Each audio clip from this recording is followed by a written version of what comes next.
I want you to think about the last home you sold because you got PCS orders. Take a second. Think about where it was, what you paid for it, what you sold it for. Now I'm going to tell you something that might be uncomfortable to hear. You may not have had to sell it.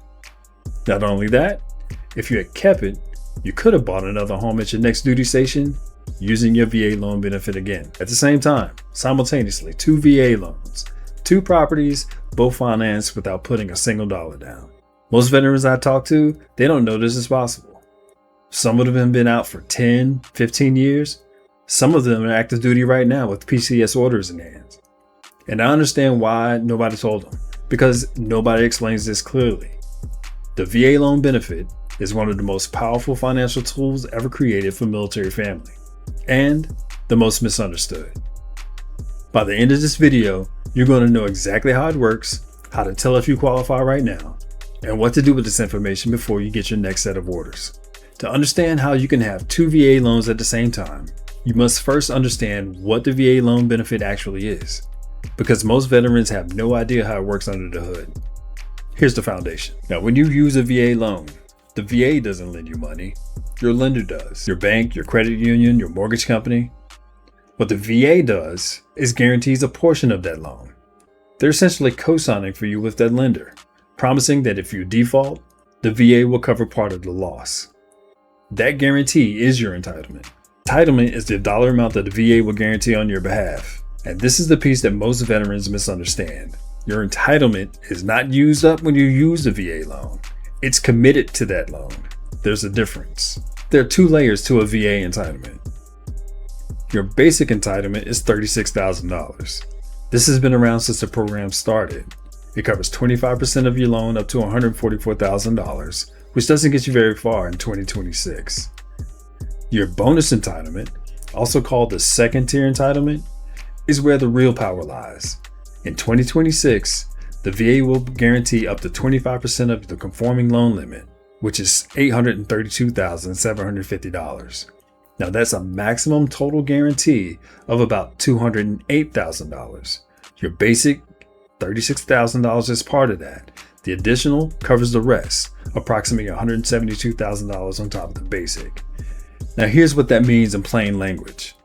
If you have a full entitlement, the VA will guarantee 25% of whatever a lender approves for you, with no loan limit and no down payment required. When you buy a home with a VA loan, a portion of your entitlement is committed to that property.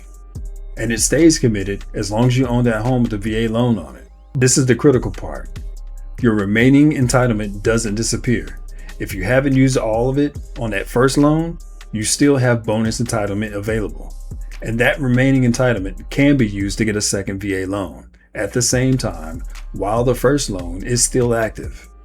This is the second tier entitlement, and it's the benefit that changes everything for military families navigating multiple PCS moves. This is different and worth clarifying because people confuse the two. Entitlement restoration is what happens when you sell a property and pay off your VA loan. Your entitlement comes back fully restored, and you can use your full benefit again on a future purchase. Now, this is the normal cycle most veterans go through.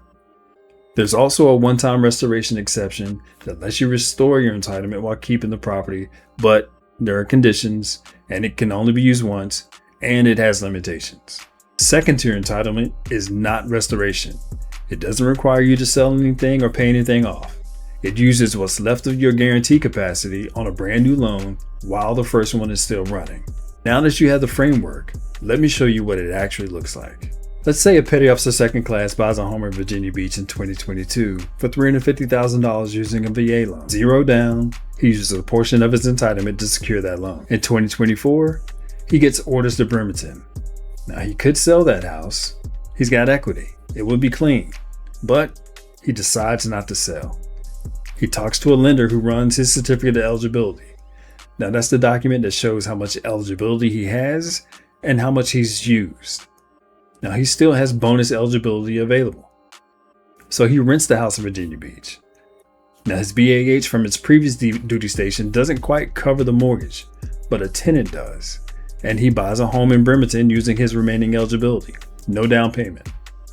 Now he has a VA loan on 2 properties, 1 active duty paycheck. Fast forward to 2026, he gets orders back to the Hampton Roads. He contacts me. The home in Virginia Beach has appreciated significantly since 2022. He has options he wouldn't have had if he had sold. Now that's the compounding effect of keeping the asset. Okay, same starting point. Buys a house in Virginia Beach in 2022 for $350,000. Gets PCS orders, but elects to sell in 2024. Now he gets a good sale, makes money, the transaction feels like a win. But here's what happened in the background. By the time he bought in the new city, he went conventional. He'd lost track of his VA benefit and didn't realize he could use it again. So he puts down 5%, paid PMI. Now he's carrying a conventional loan with a mortgage insurance on a house that cost him out of pocket money he didn't need to spend. The difference between the two veterans over a 20-year career is not one house. It's potentially a portfolio of houses.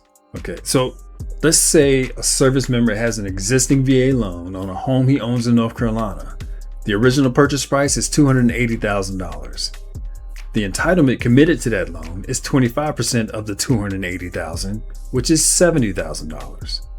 Now in 2026, the maximum VA guarantee is $208,187.50.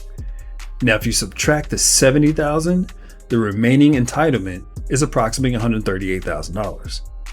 Now that remaining $138,000 represents 25% of a new loan amount, which means without a down payment, the VA will back a new loan of up to roughly $552,000. Now the median sold price for a detached home in Virginia Beach right now is $494,000. That purchase is fully covered by the remaining entitlement. No down payment, no PMI. VA loan on home number 2, while home number 1 is still financed and generating rental income. Now, every situation is different. Your certificate of eligibility will show you your exact remaining entitlement, and a lender will run your specific numbers. But that just illustrates the math. How do lenders look at your debt to income ratio when you're carrying 2 mortgages? Well, here's what most veterans don't know. If you have a signed lease on your first property, lenders will typically count a portion of that rental income, often 75%, towards your qualifying income. Now that rental income offsets your first mortgage payment in the lender's eyes, which means you're not actually qualifying both payments on your military paycheck alone. It still requires meeting income and credit requirements. Not everyone qualifies, but the path is there, and it's more accessible than most veterans assume. Your certificate of eligibility is the document that shows your entitlement status, how much you've used, how much you have remaining. You can request it through the VA's e-benefits portal, through your lender, or I can help you find it.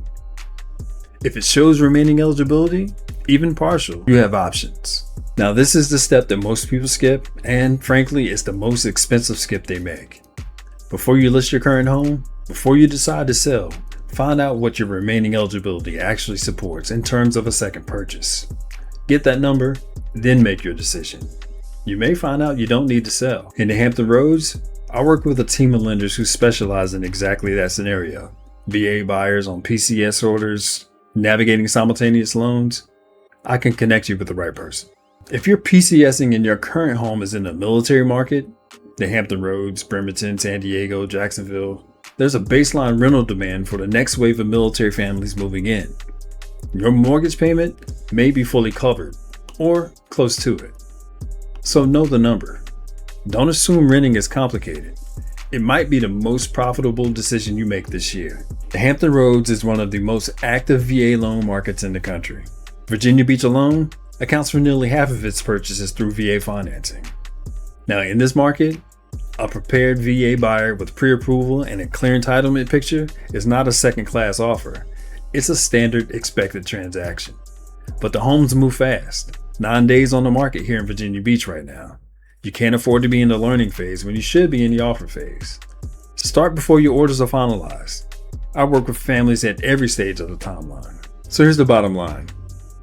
Your VA loan benefit, it was designed to be used more than once. The 2-loan scenario is not a loophole or a workaround. It's a feature. It exists specifically to serve families like yours, who move on a schedule they don't control and deserve financial stability in spite of it. Most veterans never learn this. The ones who do and who act on it early, look back at their military career and see not just a service record, but a real estate portfolio. That's what the benefit was built for. If you got PCS orders, or you're helping someone who does, share this video. This is the conversation that should be happening on every unit, on every base, before every PCS season. Subscribe if you want to keep getting this kind of intel. No fluff, no noise, just the information that actually moves military families forward. If you're coming to the Hampton Roads or you have questions about specific entitlement situations, reach out. I'll be glad to give you a straight answer. I'm Mario Dove, and I'll see you in the next one.